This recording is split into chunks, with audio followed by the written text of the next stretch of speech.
Carl Jung definiu o inconsciente coletivo como a parte abissal de nossa mente, a parte obscura.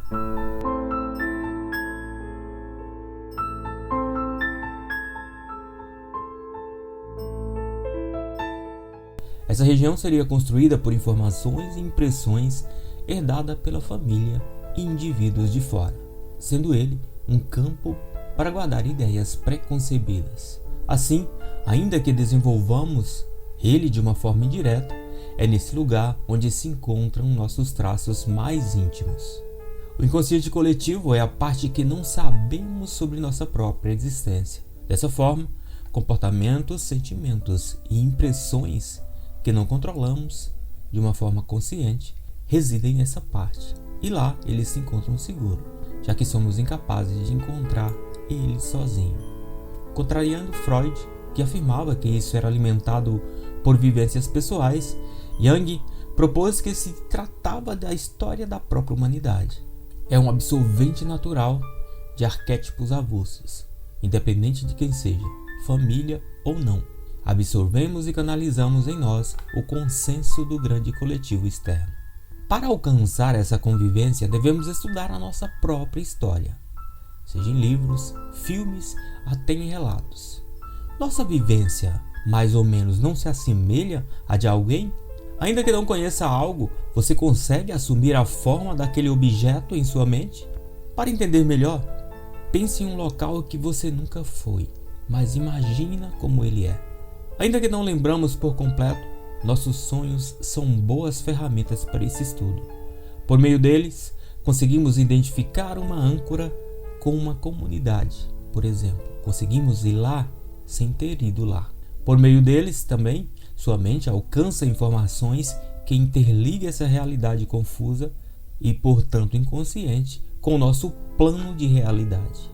Mas, no entanto, só conseguimos atingir esse objetivo se estivermos inclusos nessa mesma comunidade. Somos o canal por onde a história flui vagarosamente, repassando pelas mãos suas lendas e também seus mitos. Dessa forma, essas experiências são filtradas pelo nosso inconsciente, que produz as figuras que usamos para dar um rosto e significado ao nosso mundo. Uma ideia sólida de tudo isso. Uma das maiores características de Jung era a sua teimosia. Ele afirmava que todos deveriam fazer parte desse coletivo para coletar as informações de que guardava em sua mente. Graças a essas ideias preconcebidas, possuir tal herança em nossas mentes é algo irrevogável. Falando assim, trata-se de um ciclo infinito em que somos banhados e também construímos nosso enriquecimento dessas informações. Olhando para esse contexto, cada um de nós é um influenciador nato e ainda não enxergamos isso. E ainda que não enxerguemos isso, somos responsáveis por induzir alguém em algum momento. Nós plantamos uma semente de informação para que essa pessoa que está sendo influída por você possa reproduzir de uma forma fiel o que você está falando no futuro. Caso você não tenha entendido o conceito de inconsciente coletivo até aqui, tudo bem. Trata-se de um objeto muito confuso, mas devemos dar tempo para absorver melhor a sua própria natureza. O inconsciente coletivo é diferente de outras teorias pelas próprias singularidades que ele carrega. É uma excelente ajuda para nos entender diante do mundo. E, em geral, ele se mostra em um mundo. Jung concluiu que os arquétipos mencionados não são vistos em primeira mão. Se quisermos observá-los, precisaríamos achar cada imagem que eles entregam. Continuando do que eu falei lá no início, podemos alcançar isso através dos nossos próprios sonhos. A ideia é que não somos entes isolados de fato, mas parte de um conjunto completo. Olhando dessa forma, cada indivíduo partilha de uma herança. Ele absorve isso de uma forma passiva e também fazendo parte dela. A história é espalhada e enviada a todos os membros, cabendo a cada um interpretá-la da forma que conseguir. Enquanto Freud propunha que cada indivíduo fazia a sua história sozinho, Jung foi além e concluiu que a humanidade partilhava de um vínculo. Somos todos interligados.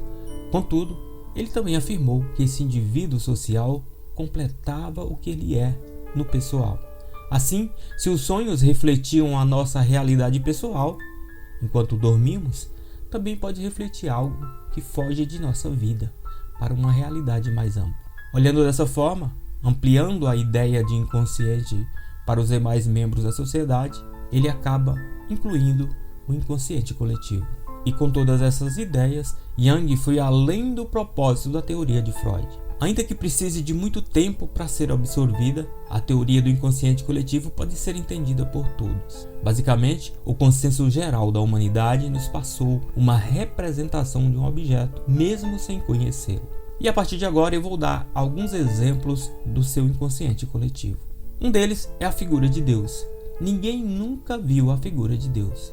A ideia aqui não é contestar a sua existência ou não, mas nenhum de nós chegou à conclusão real sobre esse tema.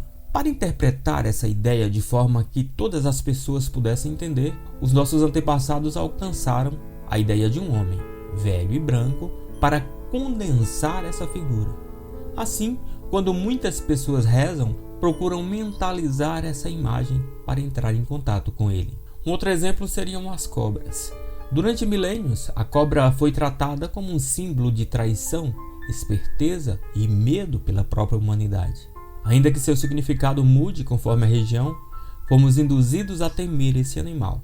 Mesmo os que não encontram o animal de fato, se sentem amedrontados. Dessa forma, graças ao nosso inconsciente coletivo, de uma forma instantânea, sabemos que esse animal coloca a nossa vida em risco. Outro arquétipo que devemos sinalizar seriam as aranhas. Devido ao seu formato complexo e extrema agilidade, fomos induzidos e ensinados a temer as aranhas. Ainda que haja espécies belíssimas, seu aspecto físico é movido pelo repúdio por boa parte da humanidade. E nós associamos ela a um objeto que pode invadir o nosso corpo e causar diversos estragos, incluindo a sua proliferação, os extraterrestres. Segundo ele, o inconsciente coletivo acreditava a esses seres a figura divina. Seus discos voadores estariam ligados diretamente à ideia de perfeição, algo só alcançado por divindades, como é descrito nas próprias religiões. Dessa forma, os extraterrestres são frutos de desejos para alguns indivíduos, pois seria uma forma de evitar uma catástrofe do planeta através de uma própria abdução. Como se dá o funcionamento do inconsciente coletivo? Desde a época que foi concebido essa ideia, o inconsciente coletivo guarda registro de sua existência em nosso mundo, seja na arte ou seja na própria vida real. Quem de vocês que está me ouvindo nunca se enxergou através dos olhos dos outros? Isso dá um imenso crédito de que nossas existências não se conduzem apenas por experiências individuais, mas elas se dão por meio de uma grande fusão do coletivo. Jung propôs sua teoria e comprovou que a comunidade nos ajuda a tomar determinados caminhos. Assim, funciona como um imenso júri, onde cada voz fala e responde ao mesmo tempo e na mesma sintonia. De uma forma bem simples, nos lembra do pequeno grilo na história de Pinóquio. Ele é um conselheiro múltiplo, de tamanho diminuto, mas extremamente influenciador. Aí você pode pensar quais são as pessoas que realmente influenciam na sua vida. Você, como parte integrante, tem algo para nos mostrar? Alguma observação, complementação ou até mesmo dúvida? Deixe seu comentário no vídeo abaixo e vamos expandir essa conversa. Certamente, os frutos dela servirão para ajudar outras pessoas que escolheram o mesmo caminho que nós. Muito obrigado por assistir esse vídeo. Sejam todos sempre bem-vindos ao nosso canal Simples e Direto. Um abraço e até a próxima.